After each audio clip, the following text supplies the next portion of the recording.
In the final video of this series, we'll see how to use custom calendar options to configure the calendar view. In this example, we'll hide the weekends and non-working hours in the calendar. You can see in the orders progress calendar we created in the previous video that Saturdays and Sundays are displayed, and the time grid spans from 12 a.m. to 12 a.m. We want to hide the weekends and display only the working hours in the calendar. So let's navigate to the calendar plugin. I have the Northwind project already loaded. I'll open the orders progress calendar. Let's scroll down to the custom full calendar options box.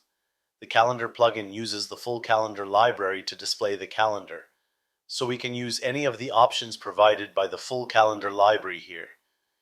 You can find the full list of options in the full calendar documentation. I'll add these options. Let's review each one. The hidden days option is an array of weekdays that we want to hide. 0 is Sunday, 1 is Monday, and so on. So 0 and 6 are Sunday and Saturday. The minimum time and maximum time options are used to set the start and end times of the calendar. The settings here would display the calendar from 8 a.m. to 8 p.m. Note that the time format is in 24-hour format, and the time is entered as a string, so we need to enclose it in quotes. Also, take care to add a comma at the end of each line, except the last one. I'll save the calendar. I'll regenerate the calendar files to apply the changes.